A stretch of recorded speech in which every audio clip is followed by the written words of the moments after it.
Welcome to season 3 of Malevolent Autopsy. I'm your host, Queen. I use she, her pronouns, and I am so excited to be here with you all.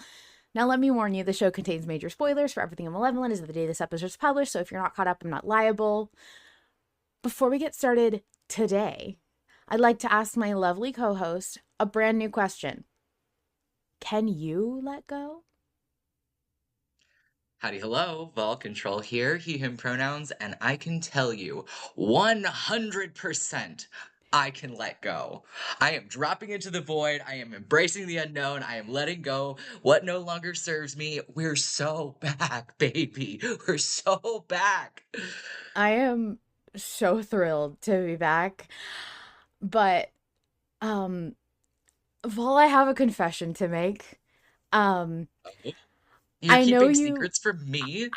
Look, okay, I know you really, really wanted to summarize the entire final chapter 300 and DC al Coda in gorgeous detail, and this Word document is filled to the brim with $100 words that would make even Slate Spear shed a tear, but I've been sitting on a really big secret since April of 2025. You know how bad I am at keeping secrets like that. Oh my god, it's literally the worst. From April? April. You've been keeping this from me from April? And I just cannot keep it in anymore. But the truth is that since season 6 began, Jo Guthrie, Miss Malevolent herself, has been secretly telling me what she would vote for each week. Oh,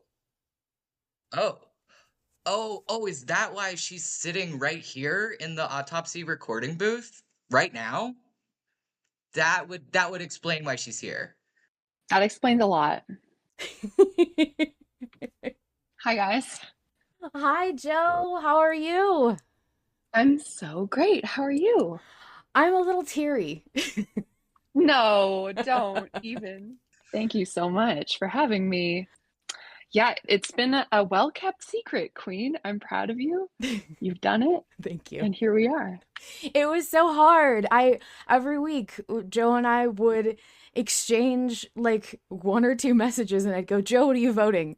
Or Jo would just like randomly send me her vote with no context in the middle of my workday when I'm not thinking about the vote. I would randomly PM you, and I would just say like, flee.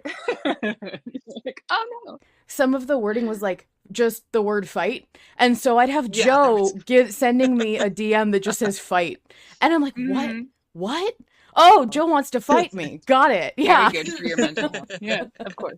And I did know that Queen was getting Jo's votes, but Queen almost never told me what Jo was voting. So it has been a secret kept from me too. I don't think I ever told you what she voted. I think I said Jo has sent me her vote, mostly because when we originally, because it was actually kind of an open secret, we had the conversation in front of people. People just didn't know we were doing it. Because I never confirmed or denied that I was getting her votes. So let me ask you up top, off the bat, Queen. Yes. How often, on average, did you and I have differing opinions about the poll versus how often were we on side, would you say? So I would say I have a handy little spreadsheet. I won't show everybody, but I do actually have a spreadsheet of your votes. So I honestly think we were on the same side like 70% of the time. Okay.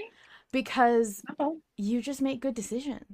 Yes. Well, I do have the inside track, though usually I try to decide how I would vote on a given vote before I hear from Harlan sort of what the outcomes would be and like have the insider information. Sometimes he gives me like a whole arc of like what the chapters will all be in a part, and like I get sort of like more of a bird's eye view of it, and so I can't help but be influenced in a way. Yeah. But Right. usually when he gives me the episode on Monday afternoon and I listen to it, I'm like, okay, I would vote this, and then we chat about it. Yeah, I was so Yeah. interested to hear what that experience is like. Like how can you both know sort of the general trend or direction that Harlan might be going with, this part of the story, but still be kind of in the dark about what's going to happen exactly next? Yeah, it's really interesting, and sometimes he changes his mind, right? We'll be talking about he'll be like, "Oh, I think for this episode, I don't know, like, uh, give me an example." I can't think of a single episode of Malevolent. That's always how it goes. Yeah. He'll be like, "Okay, so I think in this chapter, they're gonna be traveling through the swamp, and Mother Darkness is gonna be, like, picking them off one by one, and, Lilith's around, and I think, like, this will happen." And I'll listen to a chapter, and I'll sort of come to my conclusion, and then I'll talk to him, and he's like, "Oh, yeah, yeah, like, that's not happening anymore. Here's what's really happening." So I have aspects of prescience given to me by Harlan, but sometimes I am just as blindsided as all of you. So That's so That's fun. incredible. I love that. And like, I will say, Vol has been such a trooper putting up with my screaming about the vote every week, even when people don't see me arguing the poll minds or vocalizing everything. And I was looking last night at how your votes stacked up to patrons and how often the majority agreed with you. mm, And it is really funny, but the first and last episode, like named part of season 6, we were in agreement with all of the votes with you. oh So the Black Tower, which was the first episode of season 6, it was scale down, fight, follow the sound, and stay still. Because it was all about the tower they were trapped in. And mhm. everybody voted the same as you. And then Good job, everybody. yeah, and then the very last part 60, bring John Run, send him home. But I feel like part 60, we were all understanding the wavelength that we were Yeah. supposed to be on because that's where Harlan led us. Yes. Yeah, we were kind of in lockstep. Necessarily, I would say, for a finale like this. Like, Oh, I think yeah. the choices were a bit more obvious in part 60 because we all sort of understood the nature of storytelling and sort of what the answers had to be in order to present a storyline that felt good at its conclusion. Yeah. Yeah, I think the only vote in 60 that was really kind of a thinker was whether to kill the king or send him home. That one I felt like people got really it had a lot of really interesting thoughts about which direction it could go in or should go in. See, to me, when I heard that chapter, knee jerk, I was like, well, send him home, obviously, Really? because I had the inside knowledge that this wasn't the end of John and Arthur's story. And Yeah. knowing Right. that, to me, as a storyteller, I'm like, well, I want to know more about what happens with the king in red. And the only way we could do that is if he stays alive. That's very true. Like, we have to keep him around. I think that part of me, the gremlin part of me, was just so fascinated by the image of Cain with a gun. So fucking funny. But he summons props to illustrate his points often. I don't remember what chapter or part it was. That's not my forte. But he summons like a contract, kind of Yes. like the genie in Aladdin sort of thing. He summons a contract to like Yeah. scribble on at one point, and I feel like he's just such a theatrical character that when he needs a prop to make his point, he's going to produce one. And it's not necessarily because he's actually going to shoot the king in yellow, although how funny would that be? Hysterical. But just because like the moment needed a gun, and so it's here. Yeah. He's such a theater kid, and listening I to part know. 60 all together, it was so theatrical. It's only just kind of struck me this morning that I'm kind of sad that Kane's gone because he's such a good villain. Joe, it's so funny you say that. That was exactly how I was feeling this morning, too. Yeah. Like, bummer. He was the best. Although, because he's trapped, I Yeah. feel like I feel like there's still a possibility that he maybe could come out of the vault one day far down the line. you know what? It's possible. And I think the more people talk about stuff like that happening, the less likely it is to come to pass, Yes. because Harlan will be like, oh, well, they already like thought about it too much. But like, Yeah. that's totally possible. Jo, this is why I keep telling people stop talking about Charlie coming back. Shut up. Shut up. Everyone shut up. He's not ever coming back. It's never going to happen. Put it out of your brain. Because I've learned over the couple years I've been here, you can't talk about a thing too much out loud in public. It will eventually get like, I don't want to say stale, but Harlan for some reason just thinks he can't do it if we talk about it too much. So just don't say anything. Go to DMs and talk about it over there. Yeah. That's kind of what he was doing with Forovers at a point, because people were talking about Forovers and how cool would it be? Let's age her up. Yeah. Let's see what she does in the universe. And he was like, stop it. Like, if you guys write all the stories in like fanon, then why would he bother making a canon story if you guys have already played it all out? You know, he wants to like tread new space. And it's hard when you have an army of creative people who are thrilled about the story that you've made and want to play in that space. But at the same time, like, he's the creator of the show and he needs room. You know what I mean? Not like he's reading like the fan stories, but like, just chill. Just chill, guys. I wanted to ask you, Queen and Val, how do you feel about Malevolent Series 2 being titled Threshold? Val, you want to go first?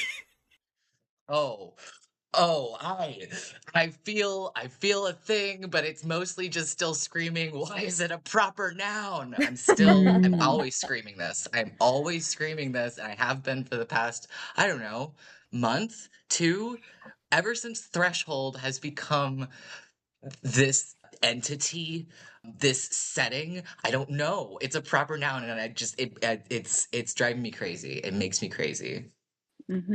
Because we've heard that name before a couple of times in Yeah, series 1. we have. I think I'm thrilled because it actually super well ties in the idea of like, well, I don't want to assume anything, but there was a patron who pointed out that threshold is also like an audio term, like a sound editing term for like going above the threshold of audio. So like when something peaks, you've reached, you've gone over the threshold, or you want to stay under the threshold. Interesting. Which I thought was fascinating. And I don't know that that's necessarily connected, but it's always fun to see like through lines and threads that even coincidentally might happen to crash against each other. The fact that it's the title of series 2, I can't lie, makes me potentially happier than I've been in a very long time about a surprise. I have a lot of hopes that I am decidedly not airing ever anywhere except for in Val's DMs. And he's sworn to secrecy. I think it is very cool to almost have the ghost of an answer to a question that we've been asking for a month now about why Threshold has been referenced the way it's referenced, and for me to go, oh, because it's the show. Because it's a proper noun, because it is the proper noun, it's the show. And I'm very excited. I have a question for you, Jo. Oh God, please. How do you feel about the title of Series 2 being called Threshold? I think it's exciting for a few reasons. I mean, first and foremost, we've heard the word bandied about in Series 1 with relation to a beloved character that I'm excited to revisit, I'll say. I also think the notion of a threshold is such an evocative thing. Like, it's such a how to say, like, when you move from one space to another space, you cross a threshold. Right. And like you said, it also sort of evokes like a limit of something when you hit your threshold. So it's not just speaking to the possibility that our story will revisit Charlie, but we're also talking about these bigger ideas about like limits and progress and movement and space. So that's kind of like just fun in like a cerebral way. Yeah. Very cool. I love the fact that, I mean, Malevolent is such a great archive and timeline of Harlan's progress as a creator. I mean, you can hear the difference so clearly between season 1 and season 6, and how much he grows and learns and improves. And to me, the first, actually, I mean, even over my Charlie thoughts, the first thing I thought when I saw that it was Threshold was, like, as a creator, it can be very scary and exciting to hit a quote unquote limit. I mean, we just had these world ending stakes, and now we're going back to the beginning, and we're kind of like getting back to a more grounded in reality, obeying laws of physics for now, a type of story. And you would think that that feels like returning to the safe end of something. But as a creator, I think it really plays with the idea that there are different thresholds for different parts of your journey. And the story doesn't have just like ramping up to get really big and then it explodes and it has to end. It doesn't need to just end in a rise. You can keep going after that and you will hit different thresholds. So I loved what it symbolizes as like a creator breaking the barriers and boundaries. Definitely. Can we talk for a second about the surprise that series 1 was not the end of Arthur and John's story? And I'm sorry if I'm chomping your bit at all by like leading the conversation by the nose a little bit. No, oh my God, no, not at all. No, please do. You are our guest, and we'd love to talk about what you want to talk about. You guys are too sweet. And I can speak like with a little grain of authority on like Harlan as a creator and how he was doing. I don't really want to like necessarily take words out of his mouth or talk too much about like spoilery type territory, but I can say that he was really nervous about how the notion that like John and Arthur's story is going to continue would be perceived and received by the audience, because I think he had to fake you all out in order for the finale to have the weight that it did. But is there even an ounce in either of you that is sad that we are continuing with John and Arthur as protagonists? Not sad at all.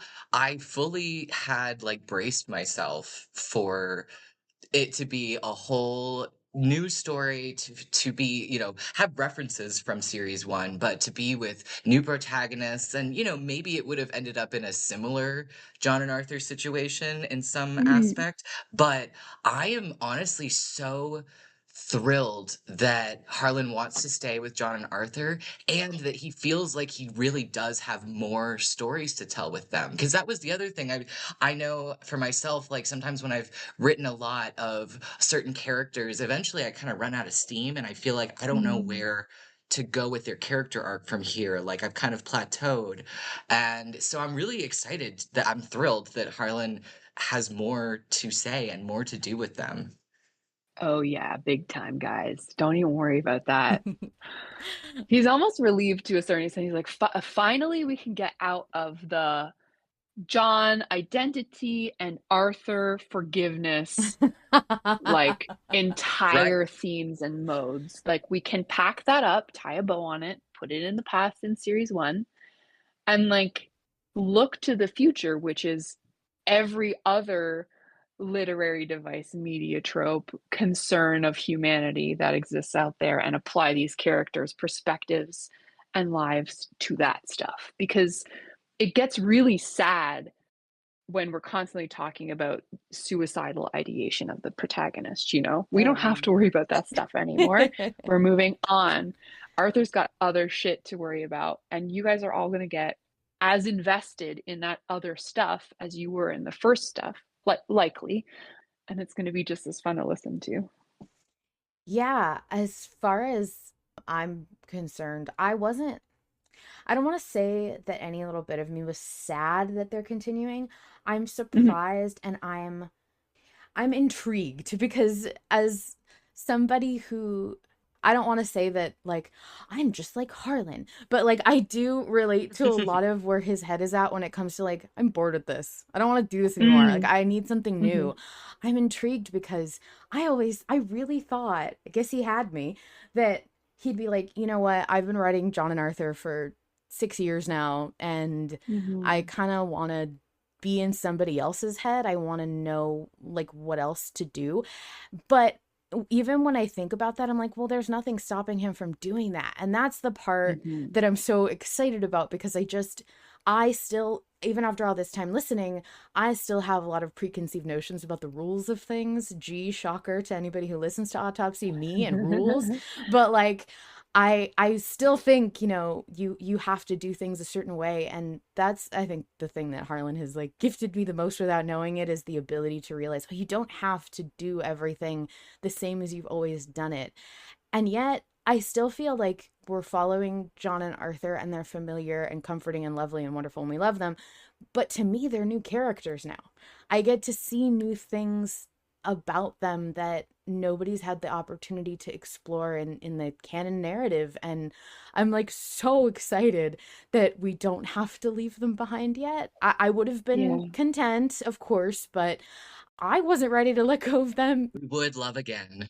Yes, I wasn't ready to let go of them either. So, I mean, the other thing is, we all have our high hopes about who's going to be stars of shows and who's your favorite character and all that. And, there's a little part of me that's like, well, maybe there will be... Get off the stage! Yeah. Make room for you. Yeah. But, of course, like, I'm thrilled. I'm so excited. I've said before, like, John and Arthur feel like my friends. I know they're fake, but I feel very close to them, and so I'm very happy we get to stay with them. Well, I'm so glad. I'm in the extremely privileged position of already knowing what Malevolent Monday is going to have in store for both of you. Oh my god! And I'm just gonna so excited. I'm just gonna flaunt that for a second. I'm doing a hair flip. I can feel it. But I would love to say that after Harlan previewed that for me earlier this week, I was like, I don't know whether I'm more excited for the finale or for everyone to listen to Overture, which is the new little bit that you guys are going to get. Just because it does such a good job of setting up the scene for what we can all expect to enjoy for series 2, and how fucking hyped that got me. I was like, I want to do a fist pump right now. Yes.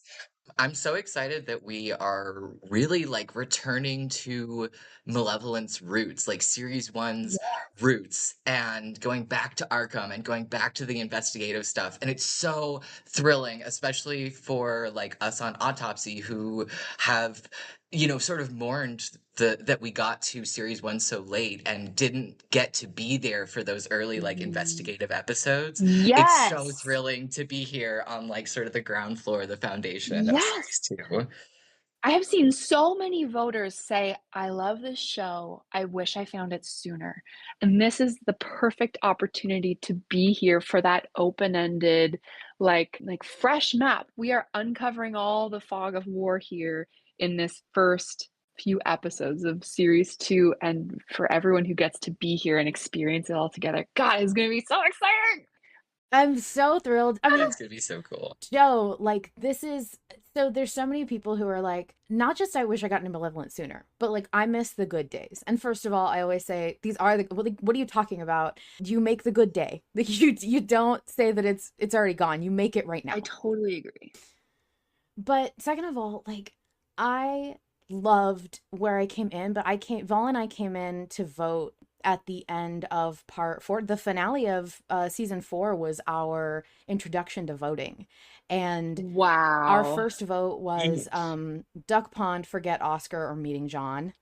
And we came in when the stakes were like rising very quickly and urgently. And so we didn't have the experience of like, I mean, we had very small moments in the upcoming seasons where we got to pick left and right and things like that, but we never got to do an investigative thing with Arthur. And it's always been something that I really wished I had a hand in, because I love mystery. It's my favorite genre of everything ever. And like, I love like figuring things out and puzzles and stuff. And it's just different when it's grounded and it's small stake stuff like who stole that purse versus, you know, why is threshold a proper noun? Those are very different vibes of puzzles. And I'm so excited that I get to go back and do all that I missed out on a little bit in the story. And I'm also so jazzed to have another opportunity to have votes that are not like hold on, let go, and they're wonderful votes, but like I want to see a real non-thematic impact. Sometimes I want to know that like I helped solve a puzzle, I helped figure things out, and these are those votes. I think some of my favorite votes have been the ones where it has felt more like the audience is collectively controlling a player character in an RPG. And that includes decisions like, do you want to go to the library or the police station? And I feel like early in the narrative is when those kinds of decisions are going to be more possible, let's say. So it's going to feel a little bit more like that. And I'm really excited to find out how that shapes your show, because Autopsy is going to feel very different when the voting feels very different, right? Yeah, definitely. I'm, as much as Malevolent is changing slash going back to the beginning and staying the same, Autopsy, I mean, it's so exciting for us because I feel like I have the opportunity to completely redo the show. I even said to Vol, okay, as soon as we know what's happening and the finale's over, we need to get on a voice call, and I want to act like team meeting. Yeah, I want to act like Autopsy is a brand new show and I don't have to follow any rules, and like what would I do? Like big dreams, like, do I want to reformat the show? Do I want to even, you know, are we going to do different stuff? Are we going to, you know, have it be 20 minutes instead of an hour? I mean, never. I can't stop talking. But never. We could never. But like I want to pretend that I have as clean a slate as Harlan does, and I want to know like what I'm going to do with how it's gonna go. It's been hard because we don't know anything and we have a 5-day turnaround, so you know, very quick turnaround. but that's really helped me because you know, Jo, I'm sure you've seen I'm very all about plans. I'm very type A, famously. You no. And so it's very hard for me to not know what's gonna happen and be able to plan accordingly, but that's also been the most growing and freeing thing in the world. It's really helped me get out of a comfort zone that I didn't know I was in, and grown me as a person, grown me as an everything, as a host, as a writer, as a creator. So like Harlan's style of chaos is really good for me and has changed Autopsy and will keep changing Autopsy. I'm really excited about it. I love hearing that from you. And it was really cool to listen back to the Autopsy episodes from the end. I think it was chapter 299 you guys did with Liz, and to hear the letters from the listeners, and to hear, I think it was Autumn who was talking about growing up alongside Malevolent and how much it has changed them. And I feel like that sentiment is so prevalent throughout the people, especially the people who use Malevolent to its full extent with like the voting and everything. It's a powerful piece of media, and it's also such a powerful mode of telling a story with getting everyone involved and feeling like it's partly a community building exercise almost. You know what I mean? Absolutely. We just talked recently on an episode about the fact that I don't know, again, we never know if anything's intentional, and I never want to assume it is or assume it's not and then like put my foot in my mouth. But we noticed that in Evictus's whole sign off is see you around the table, which is adorable and wonderful. And Malevolent really has felt like we are all at the table and we are all playing a game and hanging out in this very communal way. And I feel like this series being a reset and a restart is kind of like everyone's taking a bathroom break and now we're going to come back for the second half of the session. And it's felt so it's felt like a community hug to realize that we are all Hmm. playing the same game together. And Mm. the voting aspect has connected people to the story, I think, deeper than most media is able to connect with people, because you are part of it. You get to see yourself in the story, and not in the way that, like, oh, I'm Arthur, but in the way that you can hit a button every week and what you vote on has an impact on what you're listening to. And that's so And significant. what a cool thing to teach, especially younger listeners, Yes. that Yeah. your voice matters, that voting matters, and that it is important to contribute your voice to a situation where there is some kind of discord or conversation happening. Like, that is Hmm. incredibly important to participate in. And this is a small, silly thing to do, but there are much bigger applications in the real world. So, like, get comfortable doing that here in Malevolent and then go apply that elsewhere in life, right? Absolutely, Joe. Like we have talked a number of times about how Malevolent and the experience of voting has genuinely helped teach critical thinking skills, which is Yes. critically needed, especially in some of the failing education systems right now. Yeah. Like, I don't want to get too real, but truly. Right.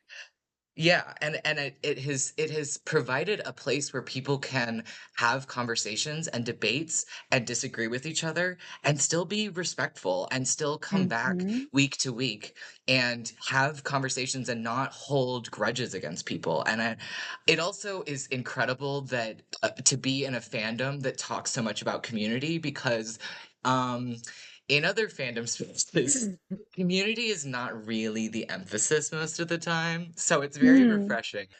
I am a total fandom novice. I don't belong to a single one. I mean, like, I watch Buffy and I'm like really love the show, but I've never like joined a fan sphere. So I don't know what you're talking about.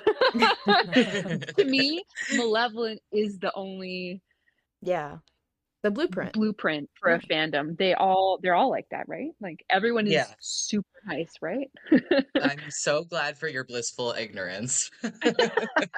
Well, I think that it's honestly, that's the way you have to come at it when you're building a space or you're in a place of importance in a space, because to just not know any different, to not know how bad it could get, is Mm, such an advantage to keeping the community the way you want it, the way it needs to be. And I think you and Harlan both being kind of not as chronically crazy fandom as the majority of people who are active and listening is actually a big plus to the way the community runs, because you're not expecting the negative. Like, if you only ever expect things to be bad, that's probably what you're going to get. But because you guys yeah. expect things to be good, that's what we give you. People will live up to your expectations. Well, I'm really grateful for that, and I hope that continues into series 2 because I think, like, even when people come into the Discord and I I find that newer users, and I'm speaking from a mod perspective here, newer users tend to not really understand the conventions that we hold and thus Right. are more likely to sort of put a foot wrong in terms of behavior, but that as long as they are treated with respect and like gently and nicely shown the way that we act together, it over time they become just as at home and happy as everyone else in the server. You've built a culture. Yes, that's right. Yeah. It's very community leading community. We don't really have a rule about, like, the Yes. fact that, hey, maybe don't tell Harlan you're gonna sue him. That's kind of a lot. Like, there's not a rule in the server that's written down that says don't say that, because it's something that we as a community know, and we can teach each other that by word of mouth when it Yeah, comes up, rather than saying, hey, there's a yeah, rule, I'm gonna point to it. And that's kind of a gentler way to introduce that to people. right. Please don't threaten to stab the creator of the podcast that you're listening to. Not in his own living room. Yeah, and like that's such a unique thing because people aren't used to the creator even seeing what they're saying, and so they feel like they can just say whatever and it's okay, and Mhm. they don't really think about the fact that you're in a public space that he shares, and so that that confusion is very quickly cleared up when they get a one or two gentle corrections from other community Yeah. members who are like, "Hey, we don't do Or they get a that." Harlan jump scare. Oh, yes, or a Harlan jump Yeah. scare. Oof. I do feel a little bit bad sometimes being like, Hey, I can read that. Like, sorry to perceive you, but like you came to my Facebook page and started posting on it and you're surprised that I can read it. Right. Like, Yeah. Because to you oh, guys, this is normal. Like this is the norm. yeah. And for everybody else, they're like, "Where did you come from?" I'm like, "Well, they're right there. Like you can see them on the list. They're right there." We're right at the top of the user list. Yeah, but I am so grateful that everyone in this community seems to be fucking great human beings. I mean, Joe, you being Yeah. on Autopsy right now is such a testament to how different the community in Malevolent is in the best way. Because like this is enormous for us. I mean, I don't want to make you feel too high and mighty. You are just a person, and I always try to tell people like Hmm. don't read too much into the silly stuff that Joe and Harlan say because they want to be able to just talk and be people too, and they deserve that. But at the same Yeah. time, I do want to say like I know that you are in a position where it's kind of tenuous to figure out what you feel like you should or shouldn't say, and how, like you just said, perceiving people can be kind of scary. But didn't feel like, oh my God, what if I say something wrong in front of Joe? Because it just feels like you're a person and We cool. yeah, we're cool. But Yeah. but it is really sweet that you have taken the time to talk and hang out. And I just wanted to say that it's a big deal. Yes, it is an honor and a privilege. But we do have like a couple more questions for you, or if you have questions Oh, for us. please lay it on me. Yeah, well, can you speak to what it was like to do Rose lines? Oh my God. Yeah. I can. Listen, I am outraged by Harlan's acting ability because Truly. he sits down and writes Malevolent, and I will sometimes hear him speaking the lines as he's writing them down. So occasionally he gets like a one practice run. He'll be muttering. He'll be like, Yeah. Right. fuck you, just like to himself as he's writing. But that doesn't really count as a practice run. Then he goes into the booth and he stands there and he will give all of the characters lines, but he doesn't talk back and forth to himself. So he has no acting partner to work against. He'll go through and he will do all of John's lines sequentially. So just John talking to himself. Then he'll go back to his computer, press pause, change tracks. I don't know, whatever kind of Audacity magic he does. I don't know how to use the program at all. And then he goes into the booth and he'll do all of his lines. And he'll, just Arthur talking to himself. Joe, And then we bring that up all the time and we're like, that's how? insane. How? Because it That's sounds like fucked they're up. talking to each Seriously. other like they do on Spooky Stream, but I know that's Yeah. not how he does it. He stops. Then, It's just tries. Oh yeah. my God.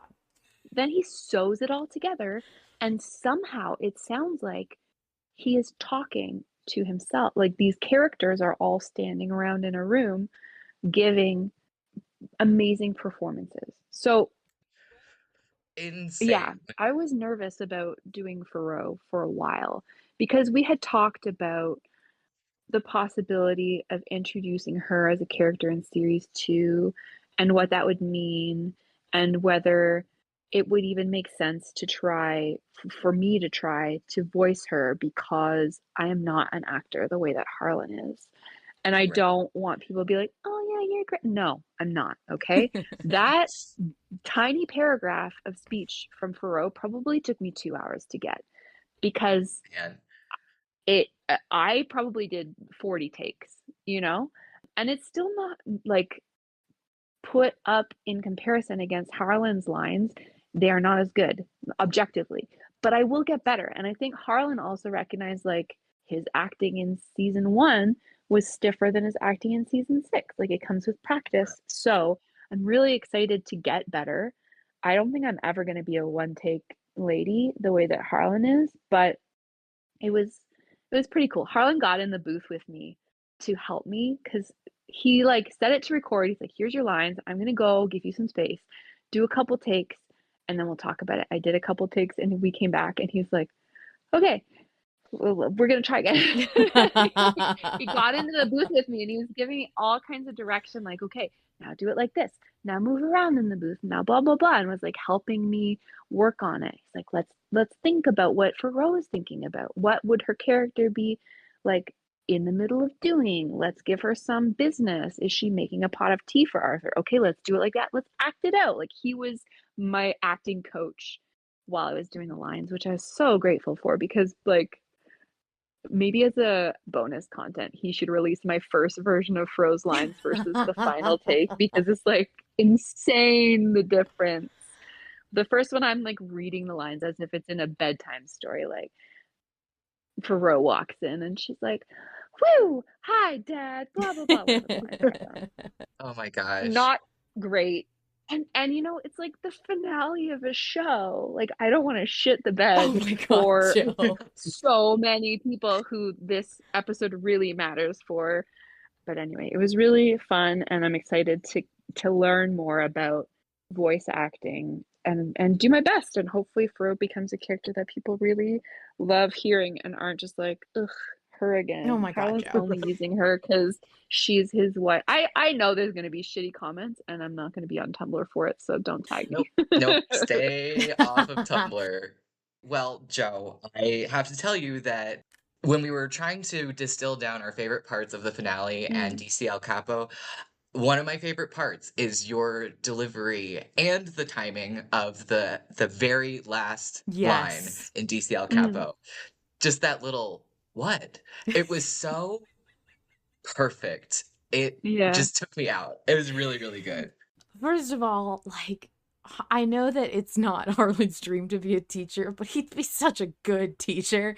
Yeah. He sounds like he's such a like great creative director in the way that he could help somebody build a skill like that. And teaching people seems to be something he's doing all the time without knowing it. But I love the fact that you recognize, you know, I maybe am more of a novice than he is at this, and talking about how like he went in there and he coached you through it and everything. I think, first of all, I mean, I promise I'm not just saying this because you're Jo Guthrie. I think you did great. But I also understand that Harlan has the privilege of writing those lines and knowing exactly how they sound in his head. And he's never had to worry about that until working with somebody else. And so I think it's a great learning experience for him too, about how do I give my feedback and like teach somebody how to do this thing the way that I can hear it in my head, or even being able to learn from you and hearing different takes and deciding, you know what, I like that better. I think it's going to be an amazing like companionship thing. It makes me so happy that you're doing something together. I know you guys have such a great relationship with doing things together, and you actually like each other, which is apparently a phenomenon we're not familiar with in this day and age. I think that Harlan really doesn't even understand how good he is at what he does. He seems to... He truly does not. Some of my early days being here and like listening to all the back content and people asking him how he does voices and really realizing, oh no, he doesn't understand that not everybody can just open their mouth and do that. Like he that doesn't come naturally to everybody and in the way that it does for him.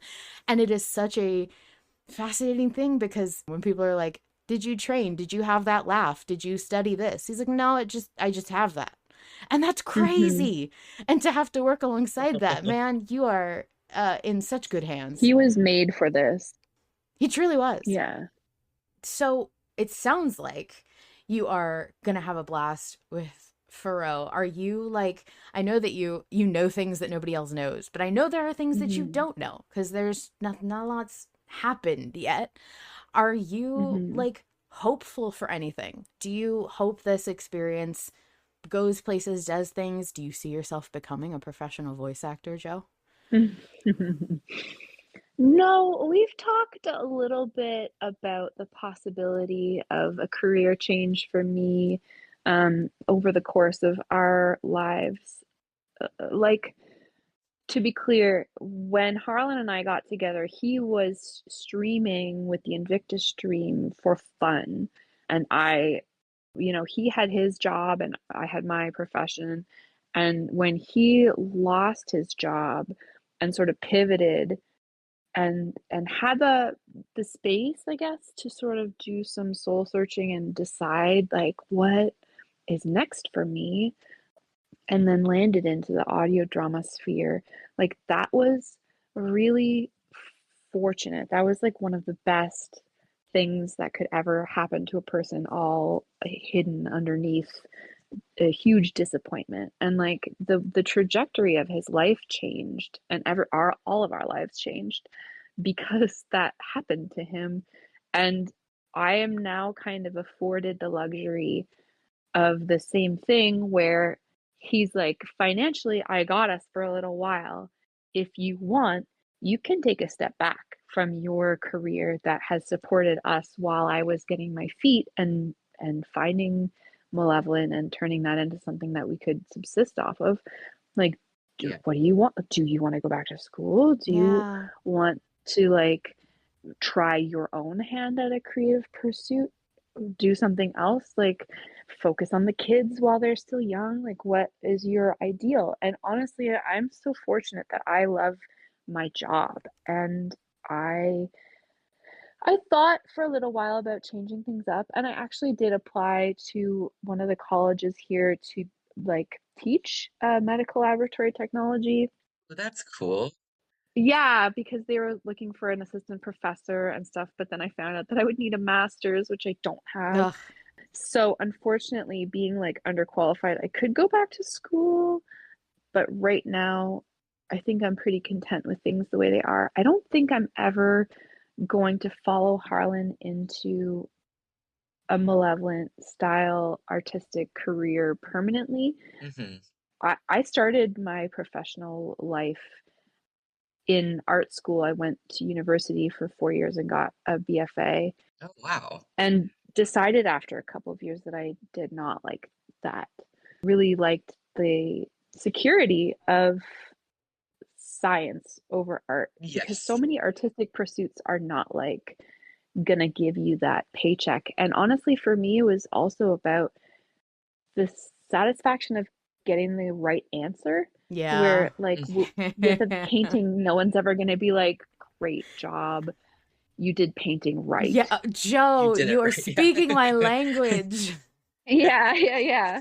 So like I fell out of love with art as a possible professional direction when I realized that I really like it when someone says like, hey, you achieved this, and like the proof is on paper. You did it. You know what I Jo, mean? I mean, Yeah. we talk all the time about getting a good grade in Malevolent is normal to want, Yeah. impossible to achieve. And like, that's my goal. I want to get all the answers right. I've told Harlan anytime he wants to tell me the right answer, my DMs are open. I won't tell anybody. It'll be all be above board. But like, I totally relate to that. I love being creative. I love the creative pursuits I have. I don't think I ever want to base my like career off of that, because I want to Yeah. have a one steady stream of yes and no's. And art is so Hmm. up to Right. interpretation, which is beautiful, Yes. but I can't base my life on that. That's so difficult. I'm so inspired by people who can be okay with everyone having a different interpretation of their work and there being no right answer. I can't. It's so hard for me. It's so hard for everybody. Like, it's challenging for Harlan at the end of the day when he's like, ugh, like I don't know if this is good enough, or you know And you can't please everyone. right, or like people are talking shit about me. Like, I couldn't handle that criticism. Yeah. But being in an artistic pursuit, for some reason people feel like they can come to your workplace and be like, you suck. Yeah. Like, no one's going to come to the hospital and look into the blood bank and be like, you're doing it wrong. Like, I don't get that hate. I don't know why he gets that hate. That's shitty. Yeah. Don't do that to people. Yeah, that's lame. Don't go to their workplace and tell them off. Well, and I mean, I've always said this about the persistent detractors, shall we call them. It's like, Mhm. just stop listening. Just Yeah. you don't Yeah. have to listen. Like you can turn it off and you could go do something you like better. And I don't know why people don't do that more often. Well, hey, I mean, Mhm. Autopsy does not have. I claimed Autopsy's name on all the social media platforms I could so that other people wouldn't do that and like pretend that Autopsy's saying stuff that they're not. Right. But I don't I don't post and I don't look and I don't go looking for Autopsy's name because I know that I have the Constitution of Dry Ireland and I Mhm. don't really want my work to be impacted by what others are saying in if I am looking to improve Autopsy or do something different with anything creative I make, I'm going to go seek that out from people that I know, or I'm going to intentionally like reach out to a survey group of people or like find a place where that critique is something I want. And it's coming from a good place. It's coming from good Mhm. faith. And I know, I'm sure that there are a handful of people out there who don't like Autopsy if they listen, and I have no interest in hearing why right now because I'm enjoying doing it, and it's a positive Mhm. place to be, and that's kind of all that matters to me right now. Maybe that'll change, but yeah, I can't imagine. I guess it's like the audacity to say that you can walk up to somebody and be like, "Hey, this sucks. I don't like it." Okay, well, what am I Yeah. supposed to do about that? Yeah. Yeah. And I think if you are not a creative person, like I know there are a ton of creatives in the Malevolent fandom, but or if you are and just other creative people in your life, like protect them, like help them project their voice into the world because it is so common for people to just consume for their whole lives. And if you have a partner or a best friend or child, whatever, somebody who is generating this kind of energy, like help them stay afloat in this world Yeah. because it can be really hard sometimes. Well, I gotta get a little sentimental because Queen has been my best friend for the past 5 years and has been my biggest cheerleader in all of my creative endeavors. Mm, And half of the things that I have written or created wouldn't exist without Queen being there cheering me on along the uh, way. And so I appreciate how important it is to have that creative support, even if it's not adding to it, but just someone who's like, "You're doing good. Keep going." It's so important. So it's absolutely. wonderful that Harlan has that in you.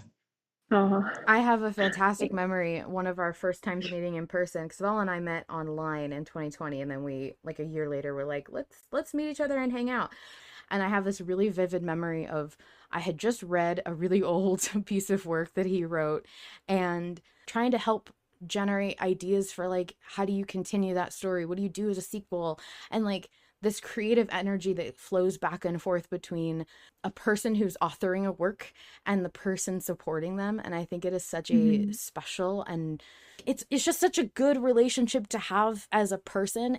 It's not necessarily the creator and a supporter all the time. It feels so equal and different. And when Hmm. Val is the one to go write that thing that we talked about, it doesn't feel like he's taken an idea and now he's executing and he gets all the credit. It feels like we did that kind of together. And I'm curious to know if you ever Mhm. feel like Malevolent, as much as yes, it is fully Harlan's baby, is his project, his thing, and I'm not saying you want to take credit for any of that. But have you ever felt like, Malevolent is part of you as well? Yeah, that's a great question. I think if I was to give myself like a title in Malevolent, the grandest I would ever go is like part-time collaborator because there are a lot of like brainstorming. I wouldn't say even brainstorming, but spaghetti throwing sessions My favorite. Yeah. Yeah. And occasionally after I finish a listen, I'll be like, "Oh, that part wasn't clear. Maybe elaborate here." Or like, "Oh, I really missed a sound effect where X happens." But I think the entire creative energy is on his shoulders. Yeah. So I am in no way an author of the show at all.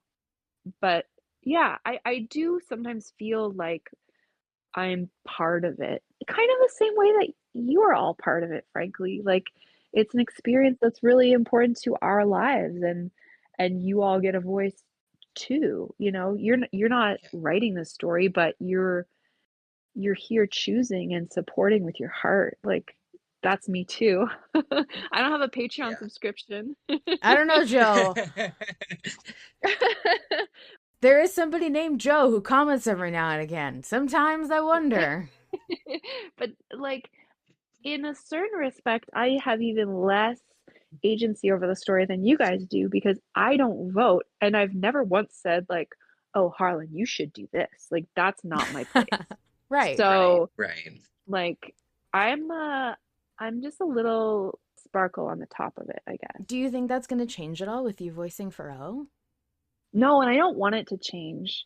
It's funny because we've talked back and forth, like, I wouldn't say a lot, but a bit about who Faro is and what her style is and what is she doing and what does she act like and how her and Arthur's relationship is and stuff.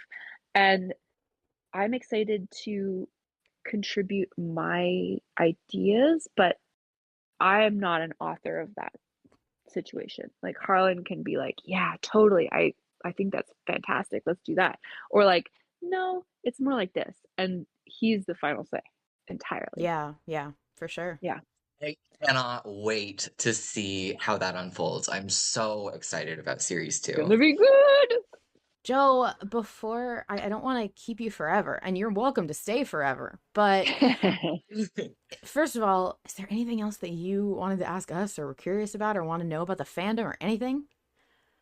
Oh man, that's such a big question. I think it's so interesting that the two of you are working on this project together and asking for the community's submission of their thoughts, sort of as like a time capsule, I guess, of Mhm. what it's like to be a part of the Patreon community during Malevolent. I think it's really fun. I don't know if you modeled it off of some other fandom spaces or if this idea was generated whole cloth just out of like love and creative energy and wanting to chronicle things, but I think it's phenomenal. So you guys should be really proud of yourselves. Thank you. Thanks. It's really cool that you guys are generating this and it I don't know, it keeps everyone pretty hype. I think because it happens in the middle of the Malevolent week, right? You guys usually record on like a Friday or Saturday. Yeah, Yeah. yeah, yeah. Yeah. We try to record on Fridays unless there's a spooky stream, in which case we'll record Mm. on another day because I want to go to spooky stream, not because like you make us move our schedule, but like it's purely selfish. But no, this was not based on anything. This is purely just me wanting really bad to argue with people, and then it went from That's so there. cool.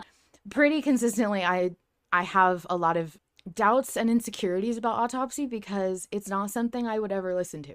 Like, hilariously enough, I don't listen to any podcasts where fans talk about the thing they love.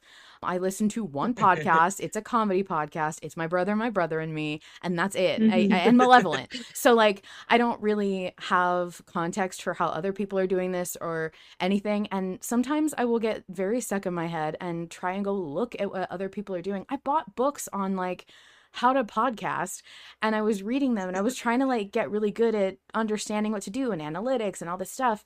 And Mm-mm. unfortunately, we do this every week and that's a very short turnaround time to get good at podcasting when you have to keep doing it regardless. So eventually I just No, stopped. wrong, queen. The best way to get good at podcasting is to do it every week. Yes, and I was actually gonna say, like, Queen, you're very like Harlan in that way because from what I understand, Harlan also doesn't listen to other audio dramas. Correct. Right. Yeah. The best way to create a thing that is wholly from your heart what you want to do, what you want to see in the world is to not base it off of anything else. Just make it yourself. Just get out there. You know, I was telling Val, oh my god, it's such a shortcoming. We don't write summaries for every episode in the episode description, and that's like a big deal. You know, people will easier find the show if I write episode descriptions. I should really be doing that, but I just don't have time and blah blah blah. And like, I'm only think you have to do that because I know other people do that and it helps their show get discovered. But Fuck it. There's no reason to do it if I just kind of don't want to, and that is something that I hear in Harlan's head, like, no, I'm not gonna do that. I'm just not gonna, I don't need to do that. I don't want to do that. And it's okay. And it's fine. And like, it's not a big deal. And I tell Ren all the time, man, I only have X number of listeners and other podcasts are really big. And Ren's like, what are you talking about? Like, why, first of all, why do you care? But second of all, Autopsy is produced every week and it's locked behind somebody else's paywall. So it's not like I can go and advertise that, you know, we're doing a live show, everyone come. Well, you can't unless you're part of the Patreon because we talk about stuff that isn't going to be released for a month. So that's really taken a lot of the pressure off of needing to see number go up because I'm already behind a couple of barriers that would make that difficult. So I've been forced to make it not important. It doesn't really matter. The metrics that everybody else cares about, all the SEO and do shorts and do video and do all this stuff, that can't matter to me because there's too much in the way. That sounds like a nightmare to me. And here's the other thing. It's like, if there is something in the way that you feel like you need to be doing, but you don't want to do it, it's ultimately going to become a barrier to creating the thing that you do want to make. If you're like, ugh, I need to write a summary and post it on Twitter or whatever the shit, like, if you hate doing that part, it is ultimately going to change the way that you make your art because you don't want to do the thing that's associated with it, right? It like, cut the fat. Joe. If you don't want to do that, then don't do it. Your people will still find you. Vol is always saying this to me. I am always saying this. But for my part, the driving force behind contributing to Autopsy for me is that I have a really shit memory, and it's really nice to have a little scrapbook. Have a little scrapbook of what it was like back during certain votes, and I genuinely love listening back to old episodes of Autopsy before they go live because it's so funny how fixated we are on certain things and how colossally wrong we are. Jo, it's so hard to be wrong out loud. It sucks. I don't like it. Yeah, you guys are very vulnerable to that. Yeah. Because you're being forced to have opinions about things that will then be delivered as correct or incorrect later on by the authority on that thing. So congratulations on that. Vulnerability is beautiful. Every week I have to listen to myself be so wrong. So it's very hard for me to listen back to Autopsy and like hear myself say things that are just so immediately proven wrong. But that's good practice. Yes, thank you, Vol. Absolutely. It absolutely is. Because we can't be right about everything. I can try, Jo. No. And you have to give grace to people who are also stupidly wrong. Yeah. Like, that's okay. Oh, for sure. They get to be wrong. For sure. And man, like, I can only imagine what it's like from a public perspective that I will never have. We release episodes to the public after the full part's been posted. They don't ever get the chapters individually. So for them, it's the experience of listening to the whole part of Malevolent and then probably throughout their month listening to an hour a week where I'm saying wrong things they already know are wrong. like at least when I'm saying them, I believe them. Yeah. And yet they listen. Yes. And yet they listen. Yeah. And yet they listen. And you've listened, and that means so much to me. And I really, really can't say enough how inspiring you are as a person. You're so kind and wonderful, and I think you're great. And Aw. talking to you is such a joy and a pleasure. I feel like I'm just talking to a friend, which is so nice because sometimes I see interviews with, creators or big people and it seems nerve-wracking, but you make everything so easy. So thank you, Jo, very much. Thanks, guys. It has been such a pleasure to speak with both of you today, and thank you for everything that you do for the community. We are so lucky to have folks like you. Oh, thank you. And Thank you, Jo. I want to encourage you, if you ever are like, I feel like saying some stuff, please know that the door is permanently. I've taken the door off the hinges. Autopsy was happy to welcome you in. I kicked it down. I was like, Queen, I'm Yes. coming on your show. What time are you recording? Wrong. This is when I'm free. Hey, look, I was gonna supposed to ask you like 2 months ago. Vol and I was like, oh, I need to send a DM to Jo because I want to talk about her votes on Autopsy, but I know she's going on vacation, so I'll wait. And I put it off long enough that you just asked me I first. was like, what's up? I'm coming on your show. I love it. Thank you. And you are welcome back anytime for any reason. We love hearing from you, and I'm open to anything all the time forever. And you can let Harlan know that. You can let Marie know that. You can let Henry know that. We're happy to have the Guthries on, or if they want to hijack Autopsy for any reason. You guys are the best, and we wouldn't be here without you. And we love you guys so much. Thanks, guys.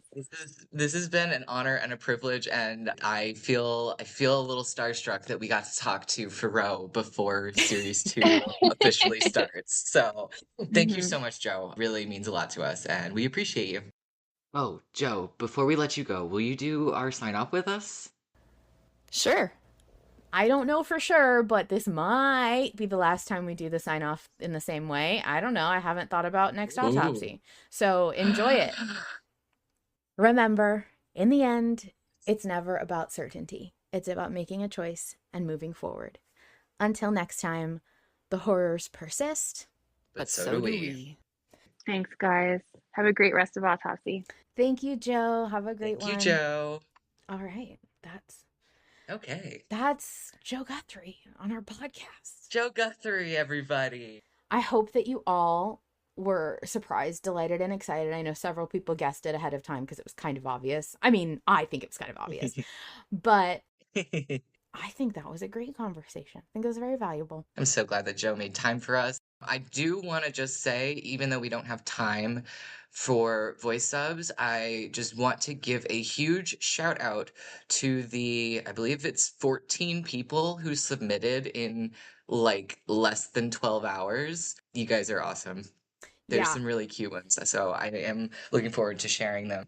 I'm so sorry that we didn't have time and you guys all rushed to submit. However, I'm not sorry because those candid reactions can sometimes be the best to listen back to. Oh my gosh. There's so many people who started their message with, it's 10 o'clock, the finale ended half an hour ago, and I love it. I love it. Yeah, I'm very excited. The very first submission that we got is completely unhinged and hilarious. I'm so excited. I'm so ready. I'm so fucking pumped. I can't fucking wait for Monday. So pumped. So ready. Thanks, guys. Have a great day. I will see you all later.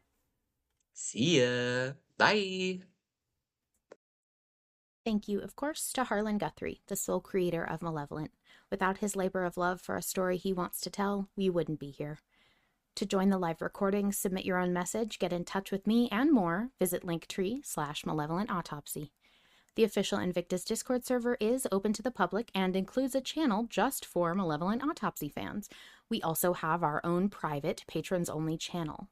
Finally, thank you to Mizra, Nikki, Vol Control, and everyone who has helped create and maintain Malevolent Autopsy. These friends are also volunteers who donate time and energy to help put together this love letter to Malevolent.